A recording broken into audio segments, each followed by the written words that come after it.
السلام عليكم ورحمة الله تعالى وبركاته.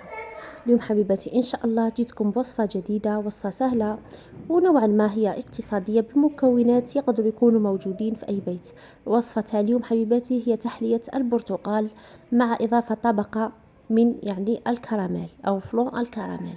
الوصفة تاع اليوم البنات راح نحتاجوا فيها مكونات جد بسيطة، اللي هي البرتقال وعلبة من الفلون نتاع الكراميل والقليل من النشا والطحين أو الفرينة. ماهيش حاجة كونتيتي كبيرة، ولكن كي نشارك معكم الوصفة راح تفهموا أكثر. بصراحة حبيت ندير هذا المزيج بين الكراميل والبرتقال، كما على بالنا الكراميل يصلح مع الليمون ويصلح أيضا مع البرتقال، ويوازن النكهة اللي تكون بين الحموضة والحلاوة مع ريحة الكراميل اللذيذة. هنا حبيباتي راح نبدا لكم في الوصفة، والمكون الأساسي تاعنا كما راكم تشوفوه هو البرتقال أو التشينا.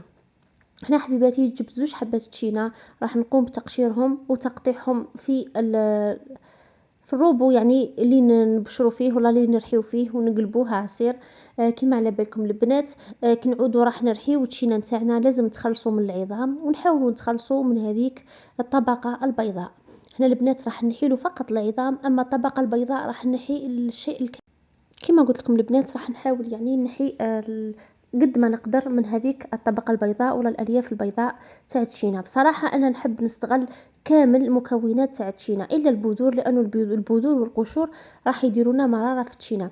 أما الأشياء الأخرى الموجودة في التشينا من قشر التشينا، من هذيك القشور البيضاء وهذوك الخيوط البيضاء، البنات نحب نحافظ عليهم في العصير، كي نخدم العصير تاعي في البيت، ما نصفيهش دايما. في أغلب الأحيان نخلي هذوك الخيوط البيوضة عادي البنات، يجيني الجين تاعي خاطر، وايضا يكون صحي. كما على بالنا الالياف هي من الملينات تاع البطن، وراح تساعدنا في الهضم ايضا. هنا البنات كما راكم تشوفوا ضفت زوج حبات هذوك ورحيتهم مليح. هنا في المرحله هذه البنات راح نضيف الماء. بالنسبه للماء كما قلت لكم البنات، بالنسبه للحبات الصغار ضفت كاس ونصف فقط من الماء. انا حابه العصير تاعي يكون نوعا ما مركز، باه يمد لي هذيك النكهه بين الحموضه واللذاذه.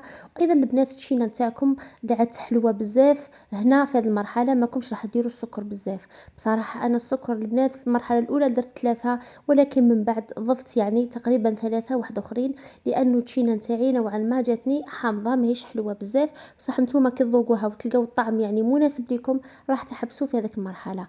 هنا البنات في هذه المرحله راح نزيدوا ملعقتين ممتلئتين جدا من دقيق الذره او من نشا البنات. باه النشا هذاك هو اللي راح يمد لنا القوام المتماسك تاع التحليه تاعنا. البنات اللي ما عندهمش بزاف النشا مثلا، كان عندهم قليل، يقدروا يضيفوا ملعقه كبيره من النشا وزوج ملاعق تاع فرينه. المهم في المحصول تاعهم كامل ديري 3 ملاعق نتاع نشا غير ممتلئه، ولا ملعقتين ممتلئتين راح يكون كافي. هنا البنات كما شفتوا حطيته على النار حتى بدا يخضر عندي ويخرج هذوك الفقاعات، طفيت عليه وجبت باه نفرغه في الكؤوس تاعي. بالنسبه للكؤوس البنات دائما انا نفضل ندير في الكؤوس الصغار، باه كي تاكلي مثلا وتحبي تحبسي ما طيشيش، تشبعي كما نقولوا، ما طيشيش تحبي تزيدي عادي. لان الكؤوس الكبار البنات راح ثمثم اللي يقهم ثمثم ويشبع ثمثم ماهوش راح يطيشها كما نقولوا. فهمتوا البنات؟ ننصحكم ديروا في كؤوس يكونوا قل من هذا الكؤوس تاعي. انا عمروا لي هذيك نصف لتر، تقريبا عمرت لي فقط 4 كؤوس. هنا من جهه اخرى البنات جبت حوالي كاسين من الحليب اللي ما يعادل نصف لتر من الحليب. فرغت عليهم البنات كيس من الفلون نتاع الكراميل، وضفت عليه البنات ملعقه كبيره من الطحين اللي هو الفرينه البنات. ضفت عليه الطحين كما راكم تشوفوا البنات، وبديت نخلط فيه فوق الغاز نفس الطريقه حتى بديت نشوف هذوك الفقاعات باه حبست المرحله تاعي. وضفت له ايضا البنات قبل ما ننسى 2 ملاعق نتاع سكر. هنا في هذه المرحله البنات بعد ما حطيت الطبقه الاولى في المجمد باه ثمثم تبرد لي، رحت وجدت الطبقه الثانيه وفرغتها من الفوق.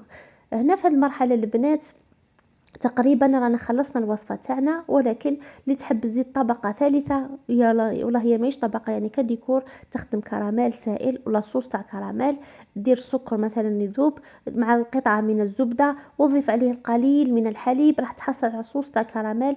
ضيفه كطبقة تكون يعني فونسي ولا تكون اللون تاعها غامق على هذو الطبقتين، وتعدل بها النكهة. المهم البنات هنا بعد ما حطيته في المجمد ولا حطيته ثمثم برد لي، خرجت هذه الوصفة تاعنا، هذه النتيجة. راح نوريكم القوام.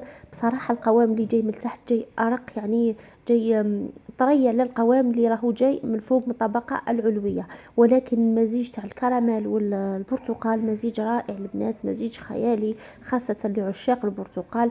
راح تعدلي النكهة تاعك، يعني بين حموضة وحلاوة، وايضا الريحه تاع الكراميل راح تمدلك طعم وذوق اجمل.